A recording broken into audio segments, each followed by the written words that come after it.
I think we'll go ahead and get started. I just want to thank everybody who is here now, both online and in person, especially with the proximity to the holiday. We're really grateful that you guys came. So this is part 4 of our part 7, our 7-part series from CRISP and the Accords Education Program on how to successfully obtain funding from PCORI, Patient-Centered Outcomes Research Institute.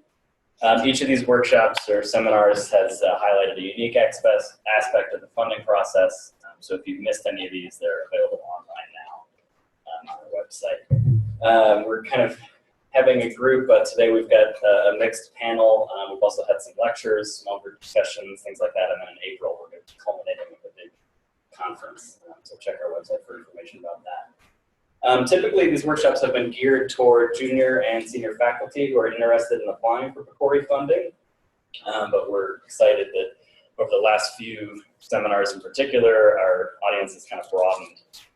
So please do be sharing these announcements with anybody you think might be interested.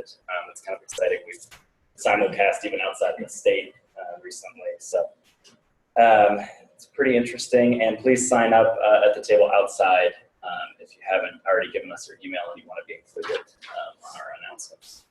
So today's talk is going to explore the topic of PCORI Community Engagement Pipeline Awards.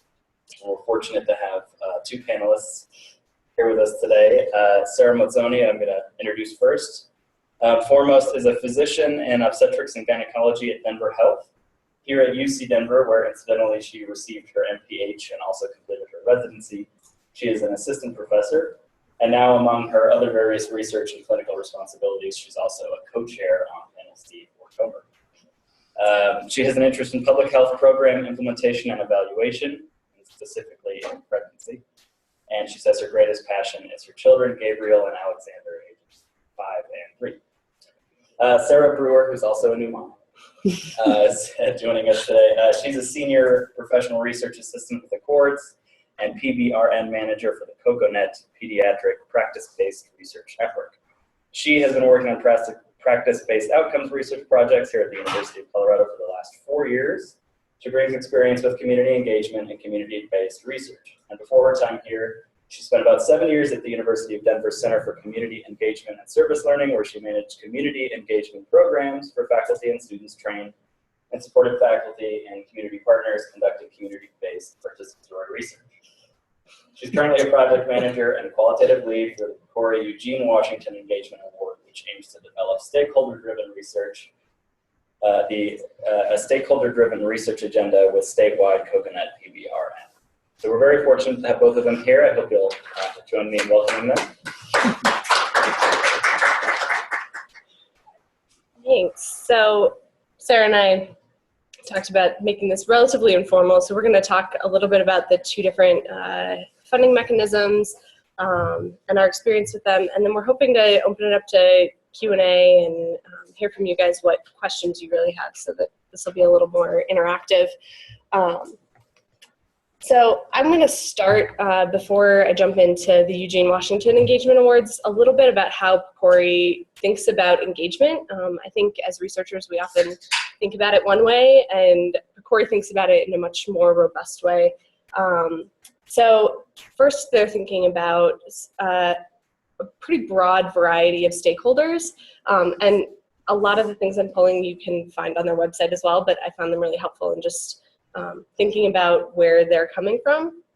So they're thinking about a number of stakeholder communities. So they might be patient-centered outcomes research, but they're thinking about stakeholders much more broadly. So including the patients and consumers, but also caregivers and family members, guardians, so people who are engaging with that patient throughout the healthcare process.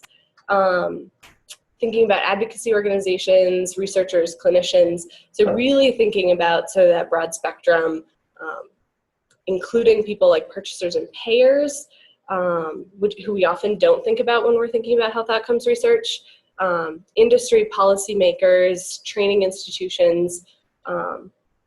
So when we were thinking about our engagement award and our PBRN, we're thinking not just about the patients at those practices or the clinicians who run those practices, but we're thinking about the public health institutions that also interact with those patients. We're thinking about the payers who pay for the care and how their role impacts some of those outcomes or health issues that are coming up. We're thinking about other researchers, so not just those of us who applied for the grant and are engaged in that project, but other researchers here at the university and other universities.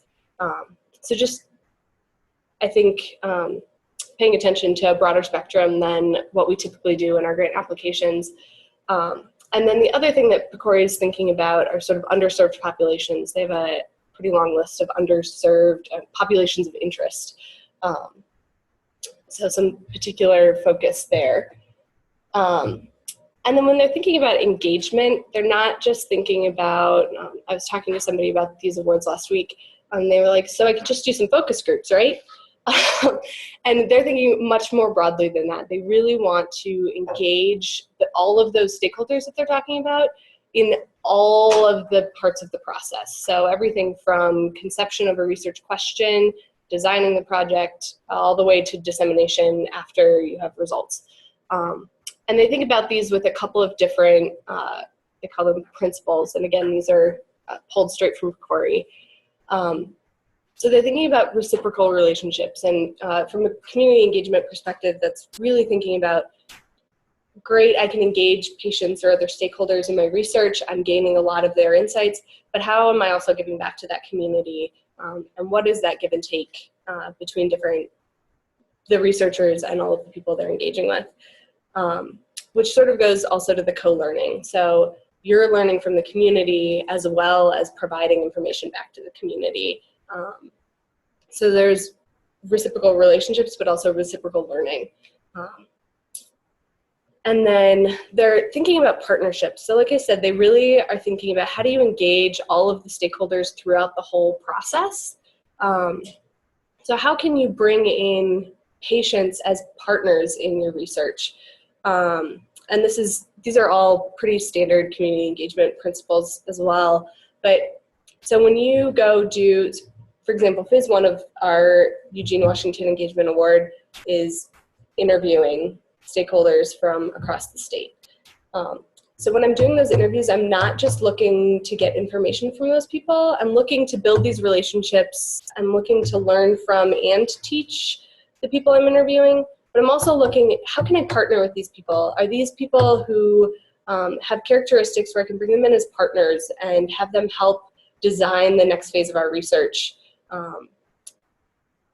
beyond just that interview or a focus group with those people? And then PCORI is also really focused on these principles of transparency, honesty, and trust. So a lot of that is just about treating the people you're partnering with as equals, bringing them into your project team, engaging them in all of those pieces of the process, being honest with them about, for example, the challenges and of doing research versus doing community programs. So really having a give and take and discussing challenges with them, coming up with solutions together throughout the process. So they're particularly thinking about engaging in research. So we're not just engaging them to come up with programs or to have, nice dinners together, make friends. You're looking to engage all of those stakeholders in research. So this sort of comes back to the last slide. How can you make those stakeholders research partners? How can you engage them in that research process? And then how is that engagement with the community meaningful to your research? So again, you're not just going out and doing an interview or you're not just recruiting community members to become part of your patient advisory board so that you can fill seats. You're really looking for a meaningful partnership in the process. And I put this link up here. I think it's useful to think about as you're putting together an application for one of these mechanisms. They have an engagement rubric that helps sort of check the boxes. Are you thinking about these different things as you apply? But the sort of heart of it is, how can you make this meaningful for both you and your community to really be a reciprocal partnership? So they have a couple of different mechanisms. There's the Pipeline to Proposal Awards, which Sara Mazzoni will talk about in a couple minutes. And then there are the Eugene Washington Awards, which are split into research meeting and conference support, and the Knowledge Training and Development and Dissemination Awards. So we're going to talk about these two. I can't speak very much to the research meeting and conference support mechanism, but I've got a fair amount of experience with the other Eugene Washington Awards. So Sara, I'll let you come back to those later. So the Eugene Washington Awards, these are sort of the quick and dirty. They're up to $250,000 over 2 years. And then in terms of just upcoming deadlines, February 1st is a letter of intent deadline. And then if you're asked to complete a full application, those are due 40 days later. And then these are really designed to support PCORI's goals of developing patient-centered outcomes research community. So really focused on creating a group of people who are ready to participate in PCOR projects. They're focused on engaging the community in the research process. So like we talked about, all of those phases from conception to dissemination, engaging the community. And they have a goal of promoting dissemination and implementation. So taking whatever we learn, implementing it, or sharing it with the community, using those community partners that you've built through engagement. So like I mentioned, there are 3 different sort of categories under these Eugene Washington Awards. There's the Knowledge Awards, and I think about these as helping to share the knowledge about your health topic, as well as helping to develop knowledge of research and community engaged research with your community partners. So I'll jump to, like Chase mentioned, we have a Eugene Washington Award, and we are developing a research agenda with our practice-based research network. I'm doing a lot of interviews. I'm talking to all of our stakeholders throughout the state. And we're really trying to get at this second bullet point here of understanding where the gaps are, understanding what questions people have, but also sharing that back with the community and asking them to help develop research around the questions that they have. So this is really a knowledge example. Then they also have what they call Training and Development Awards, or a category within these awards. And these are really focused on that development of community who are ready to participate in PCOR research. So training them on community-based research principles, training them on things about the research process. So often when we involve community members in research, it can be really challenging to mesh our worldviews. They are often coming at things like, let's solve the problem, can we do a program? And we as researchers are often coming at things from, we need a question and a protocol, and it needs to work this way. And so really getting everybody on the same page and helping those stakeholders who aren't typical researchers to be able to work within that process. So to bring their perspectives, but also to have this training around research and what that looks like.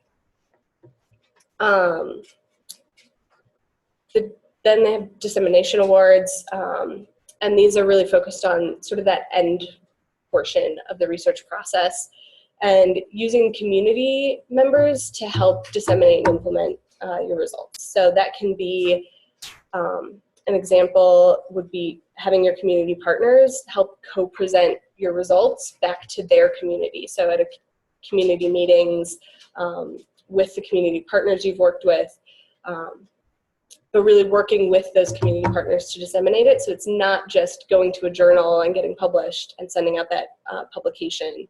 It's really meeting with your community and discussing those results and sharing them back. I think that's it there. So when you're thinking about the Eugene Washington Awards, a large portion of the application looks very similar to any other grant application. You've got your methods and your partners, and so, but one of the pieces that's very different that I want to focus on is the patient and stakeholder engagement plan. So this is the piece where you're really describing to PCORI that you plan to engage community and stakeholders in that meaningful way I was talking about. So that this is your way to sort of showcase that to them and explain how you're going to get that meaningful participation from community stakeholders. So I think for us, and I'm trying to give these examples because I think they're helpful, but hopefully you think so too. For us, in our Eugene Washington Award, our stakeholder engagement plan really outlined different levels of engagement that people could participate in. So they might only participate in an interview, and that's sort of level 1 engagement. But then we're also doing some working groups, and that's sort of level 2. If they engaged in that interview, they felt really strongly about one of the issues that came up in our project, then they could sort of move to level 2 and engage at a different level and really help develop a research question and some aims around that. Level 3, they could move into our network advisory board and really help move the whole practice-based research network forward, in addition to some research question development. So really explaining how you're going to get meaningful engagement is something that PCORI is looking for here. That it's not sort of a one-off. You're not treating your partners as research subjects, that they're really partners throughout the process, and that you're laying that out. So a couple of the questions that PCORI is looking to sort of evaluate this piece on are describing how they're identified and engaged. So are you getting good community representation? And are you following some sort of key pieces to engage them and not just have them show up once and send them on their way with a gift card? And that you're developing roles that are really meaningful in your project. So you're not having them come sit on a board to fill a seat, but you're really engaging them. So you might have a community member lead that board as opposed to you as the researcher doing it, but really describing all of those pieces in this engagement plan. And then the other thing that they're really focused on is sustainability. So how, after this engagement award, is this going to be continued? So one, the sustainability beyond the scope of the project. So for example, I brought up our working groups and our network advisory board in my last example. That network advisory board is really designed to be continued beyond the project. So we're using the project to bring that board together, but we're doing it in a way that it should continue for years beyond the project, and provide community representation, stakeholder engagement to our network beyond this 1-2 year project. They're also looking for how are you going to engage patients from this project, but future patients in this health issue that you're looking at. And then are you finding other either financial or infrastructure supports to continue that engagement? So thinking about that sustainability is something that PCORI is really looking for. And then just those dates again, because they're coming up soon. So I'll let you jump in, Sarah. All right, so the pipeline to proposal awards are smaller than the Eugene Washington Awards, certainly. As you can see here, here's their aim that you guys can read that PCORI wrote for the pipeline, and they're kind of 3 tiers that all build on each other and also increase in award amount. The pipeline goals, again, you can read, are to successfully establish infrastructure, build relationships, and build capacity. And those are kind of the goals for all 3 tiers. They just build on each other throughout the tiers.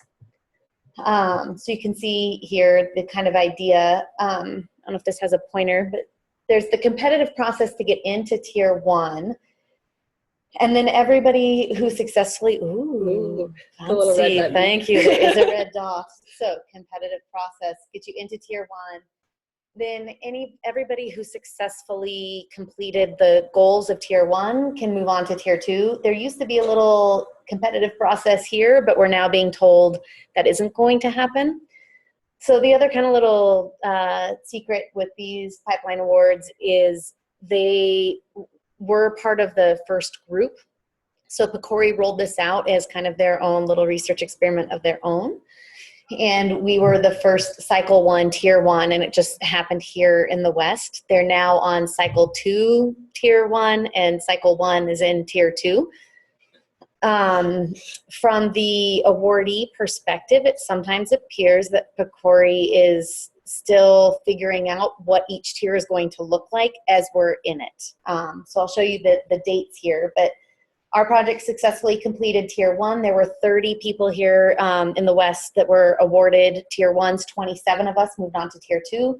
As of today, we're being told it will not be a competitive process to go to tier 3, and if we have successfully completed the deliverables of tier 2, we'll move on. Each awardee works with a Pipeline Award Program Office, or the PAPO.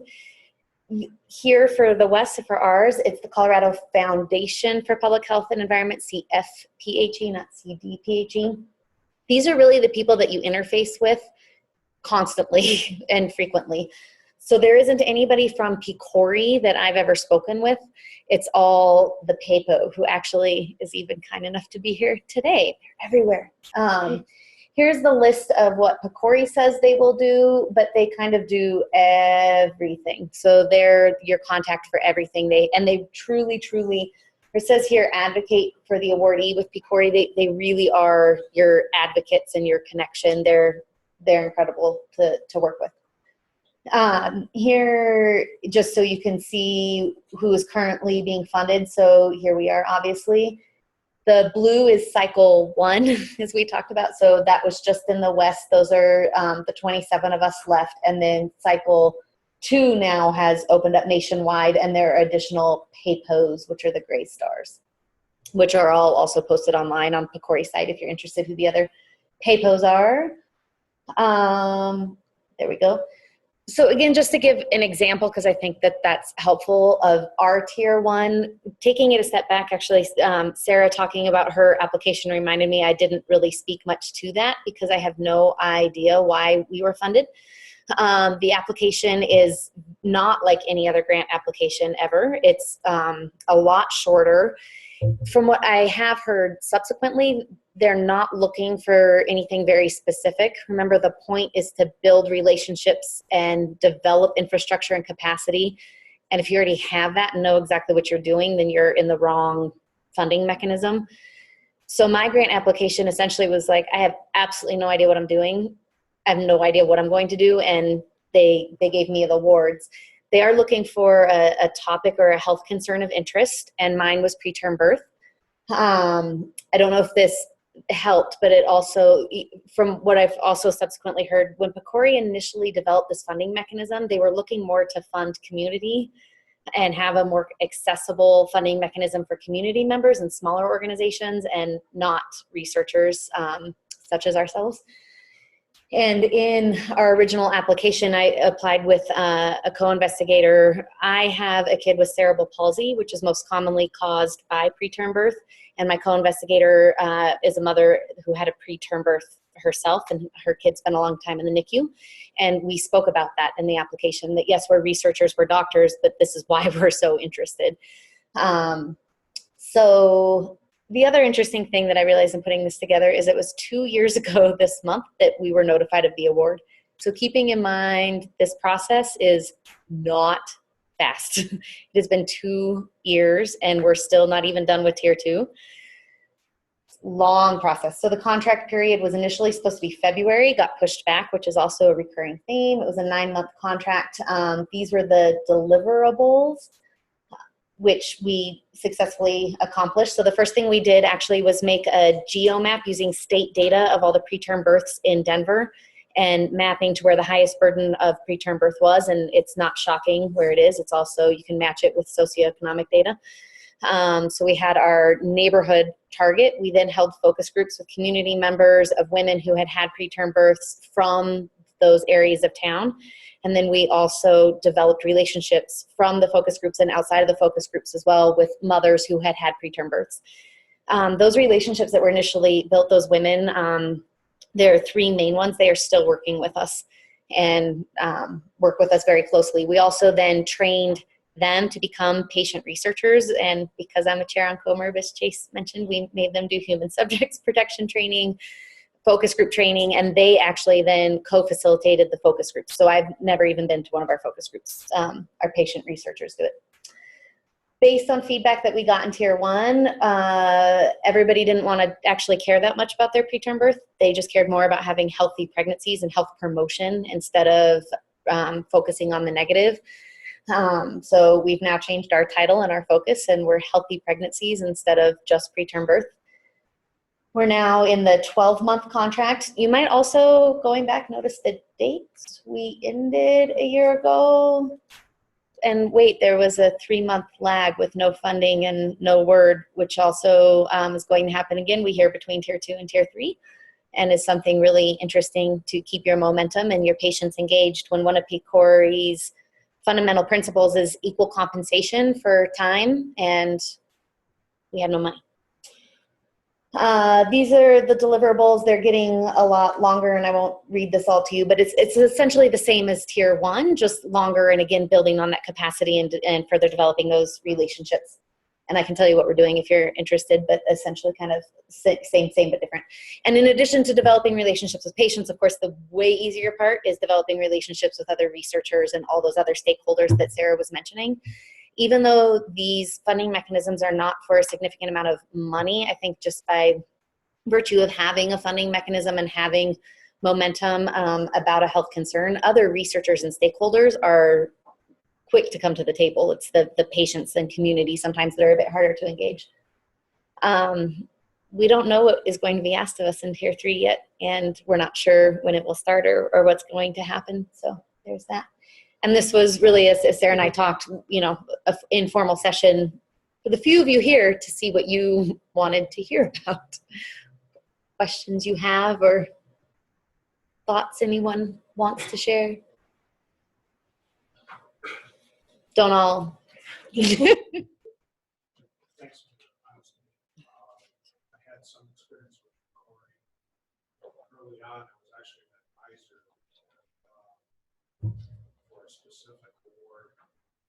And when they put it out, I think I had the kind of experience you do, kind of research background. And it was kind of strange because views were kind of they were funny. I came out with, maybe I should have come out completely ignorant, but I had expressed, you know, kind of growing relationships. It was peculiar because I couldn't quite figure out if they knew kind of what they wanted. And I think your description is reassuring. It's kind of a work in progress. Mm-hmm. I think their intent is good, but it's always hard to figure out. And sometimes maybe you come out knowing too much and not portraying what they want to see. And I think your discussion was good in terms of the engagement. It's things that we assume they seem to want, kind of in concrete stuff. And I think a large part of that is because I think there is a difference in how typical researchers think about engagement. And so if you're not explicit about those things, they may assume you fall in one category of sort of typical engagement, unless you let them know how you're thinking about it.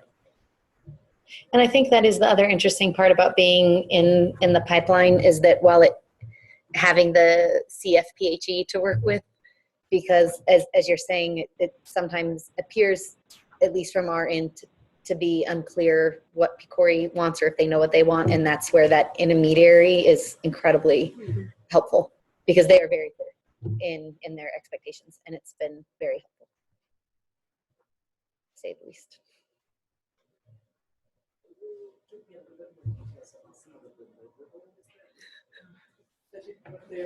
So it seemed like training. Does this work anymore? Okay. Mhm. I think we, Yeah, I and don't know if Chase can, yeah, because I can't remember yeah. And I don't think I told you about ours, but I can. Yeah. Did you want to hear the deliverables for the pipeline or for the Eugene Washington? For the pipeline. Yeah. Yeah. But starting with the pipeline, you said training is Oh. okay, like human subjects, focus group, thinking about the research ideas for the CER. And the training is actually from PCORI that you have to complete. So the training that I mentioned was training we made up. The training that you have to complete is training that PCORI provides. And you have to sit through a webinar or go to a convention or something. We're also incredibly lucky that the PAPO is here in Denver. So there's a convention that everybody has to attend, which lucky for us is in town. So the tier 1 deliverables then, so the training, the monthly reports, I don't know if they're doing those anymore for cycle 2. Those were quite cumbersome. They're usually pretty short and just ask very direct questions. You know, what have you accomplished? What have been your barriers? Did you do what you say you're going to do? But doing that monthly for this kind of money is a little bit burdensome. And again, then just doing these things are clear. The communication outreach plan and the governance structure were deliverables for both tiers. And honestly, I've struggled with both of them. They give you templates. And again, the PAPO is incredibly helpful in sorting through what does this mean? What do they want? And it's very different for every project. We've also had a very hard time figuring out who our community is. It's every woman who could potentially become pregnant. I mean, it's crazy. And so we've narrowed that down and had a much easier time since kind of figuring out who our community is, but they provide templates for you. So again, that dissemination, like Sarah talked about before, that this isn't helpful if you then don't have a plan to share it back with the community. And that's what that communication outreach plan is for. And the governance structure, we're also still kind of struggling with, but it's how, you know, through these tiers, we've developed now quite a large collaborative. So CDPHE, the State Department of Health, has joined the local health department, Denver Public Health, and obstetricians and researchers here at the university, as well as Denver Health. We also now partner with midwives at MCPN, the Metropolitan Care. We have a payer, Colorado Access. Like, our collaborative has just exploded. And so a document, which again, they provide a template and help you of how we run that, how the patients are involved, who makes decisions, how we make decisions, how we run our show.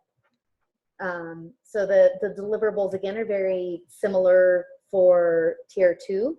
Again, the trainings, which they honestly, they never even got together the webinar for us for the training for tier 2, because it's only been, you know, a year since we started, or we're supposed to start. And so attending the convention counted for that. We've changed it now to quarterly reports, which are much more helpful, and monthly phone calls, which are fabulous. Work plan for tier 3.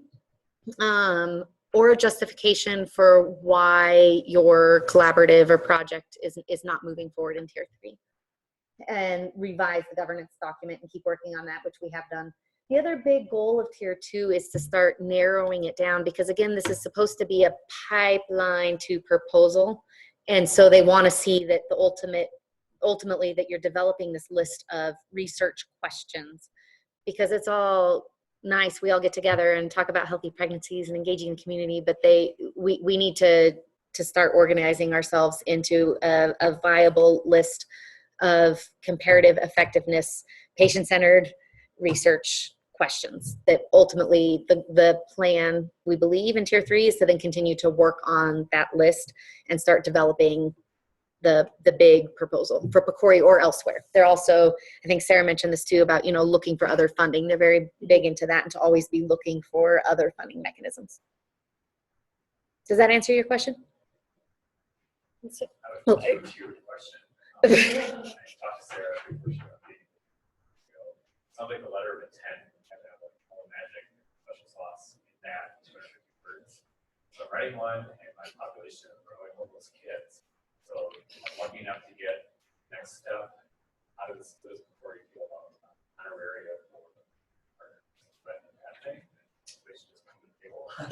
Or- I think you brought this up briefly about equal compensation. So we're, like I said, we're doing a lot of interviews as the first phase of our Eugene Washington Award, and everybody gets the same amount for participation. So we have some parent advisors, and they get paid more than I do hourly to be a part of our project team.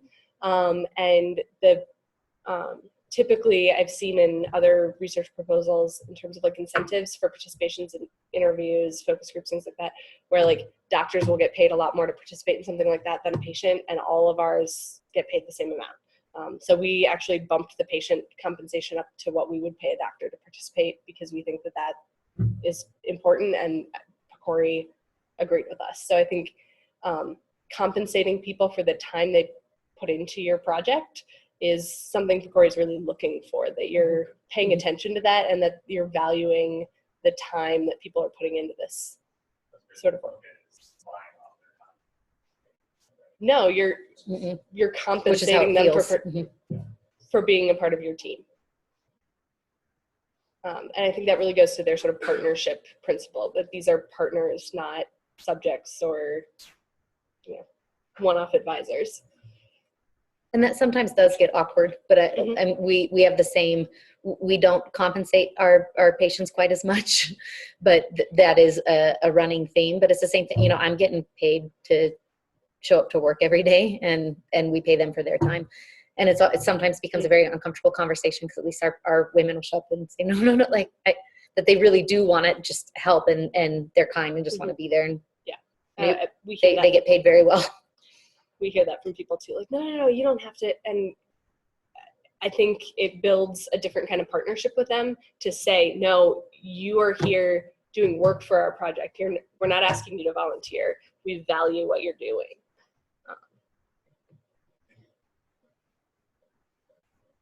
I imagine studies like this pose a problem for a new issue for IRB. I do. I knew it was going to come Yes, up.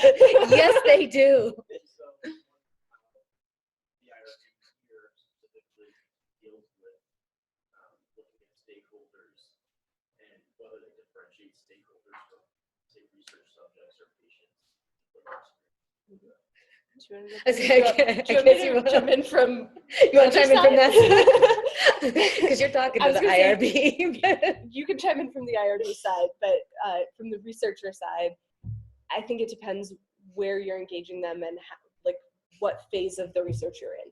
So for example, we have an IRB application where all of our interviewees are research subjects, because we're conducting basically qualitative research. But then some of our research subjects then switch about halfway through the project and become part of our project team. They complete city training and do human subjects training. So I think part of it is being really clear with the IRB who falls in which category when. So we've done 75 interviews. Those people were all research subjects. But then we recruited some of those people to be parent advisors on our project team. So they are no longer research subjects. And in fact, some of those people are now analyzing data for us. So they are now on our project team list, our personnel for the IRB. We'll also be pulling some of those people into working groups. And so then they also become researchers with us. Sometimes that requires phone calls to the IRB. Sometimes that requires really lengthy descriptions of who's doing what in your IRB application. But I think the biggest thing is just being really clear for yourself and for the IRB about who's a research subject at this point, and are they still a research subject for phase 2 or phase 3 as you move through your project. And I would. So I actually am working on it. I use Eugene Washington myself, and it's been really cool for my team. It's just in the chair. Just meet with the IRB chair. This is what we've had since taking that initiative. We've had no problem. Yep. Thank you for saying that. That's essentially, because I can speak to it also from both sides, from having been the investigator and the IRB. like, we're your friends. We're trying to help you. I know it doesn't seem like that, but the IRB's goal is not to be a barrier to research. And that's the main thing. I think this is new and a moving target, and not every project is the same, and it is confusing. And so that's exactly what I would say is just a phone call, a meeting, and each project I think is slightly different. I think that also keep in mind, I just got back from a national IRB conference because I'm that much of a dork. And on the national scene, nobody has any idea. Every institution is making it up. There aren't any helpful guidelines. Nobody really knows how to handle this.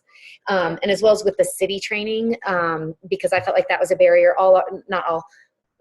Some of our moms don't speak English, and which is also fun if you ever want to talk about running a meeting in 2 languages simultaneously. And literacy is a huge issue. And so asking your participants to do city training, I think, is cumbersome, which is why we didn't do it. And we created our own, which our IRB was fine with. But there also are on the city website, they do have kind of a pared down version of city training for exactly this reason that has been developed now in English and Spanish. Yeah. And I think the other resource we have here on this campus is the CCTSI. They have put together some sort of in-person city trainings or human subjects trainings as well.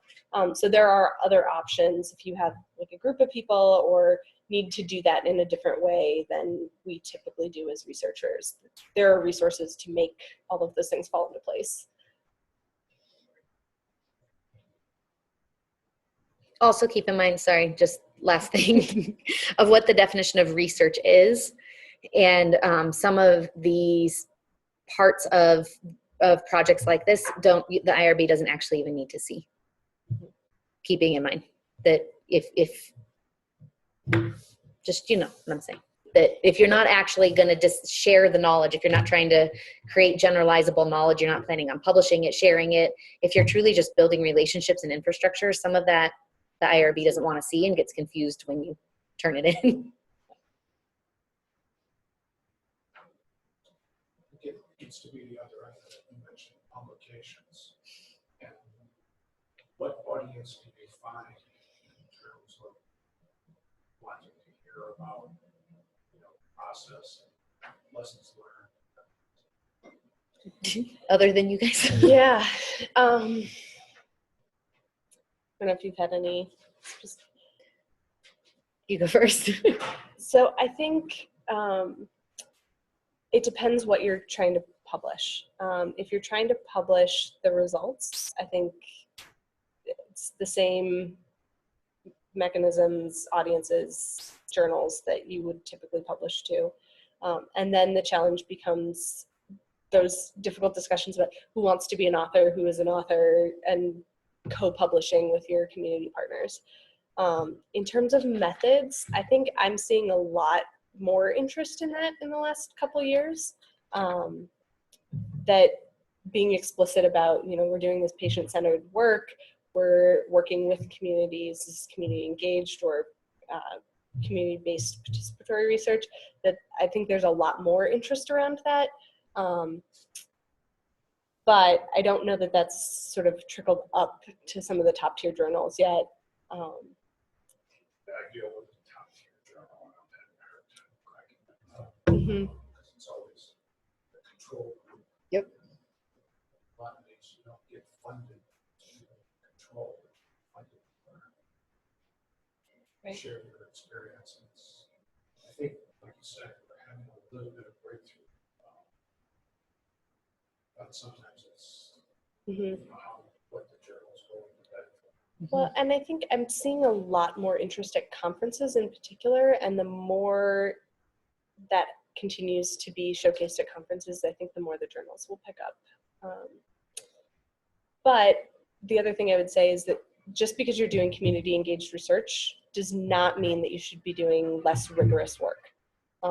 So you should still have those control groups and those RCT methods, even when you're engaging community and other stakeholders throughout the process of sort of decision-making, design, data collection.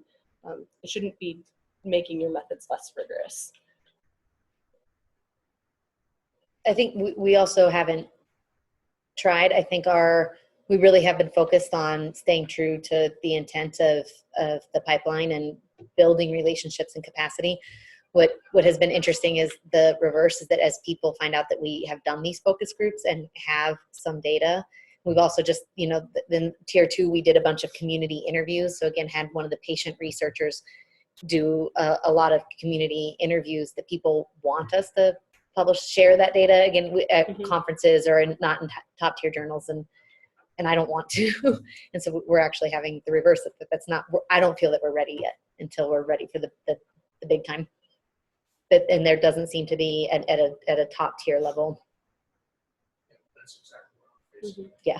Share your experience. Methods. Right. It's like a work in progress. Right. Yeah. Yep. It's very much a work in progress.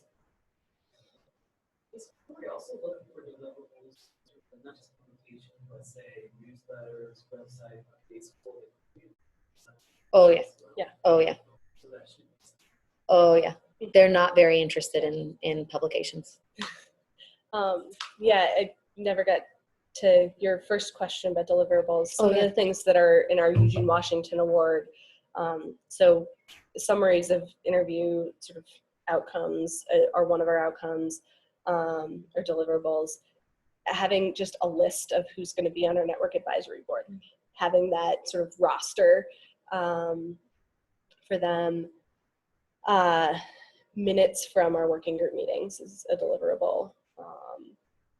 And then you mentioned sort of your reporting mechanisms for the pipeline. Ours are biannual, so every 6 months. More money, less reporting. More money, less reporting.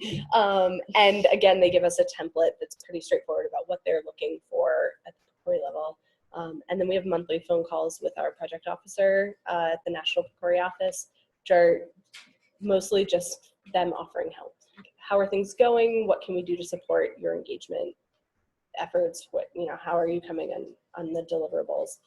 I'm trying to think what else is in and then our deliverables at the end of the project are research questions and draft aims from each working group. Something that I just thought of that it hasn't been useful for publications, but having now developed this patient advisory committee or a group of women that work with us, I truly believe in this, and we work with them now on other projects and write them into other grants, which I think has been looked upon favorably. And so we now just have a much larger grant through a different funding mechanism to implement a different program. And it's the other co-PI and I sit around, we're like, well, should we do this? Should we do that? Should we do this? Finally, I'm like, well, we don't know. Like we're the investigators. We have no idea what we're talking about. And we're actually meeting with our patient advisory committee in a couple of weeks, and we have this giant long list of when, where, what, who, all of our main questions. And we're really relying heavily on this advisory board that we've developed through this. So even if we don't continue down the pipeline, or I think it has been helpful in other aspects of our work, but not in a traditional sense. Mm-hmm.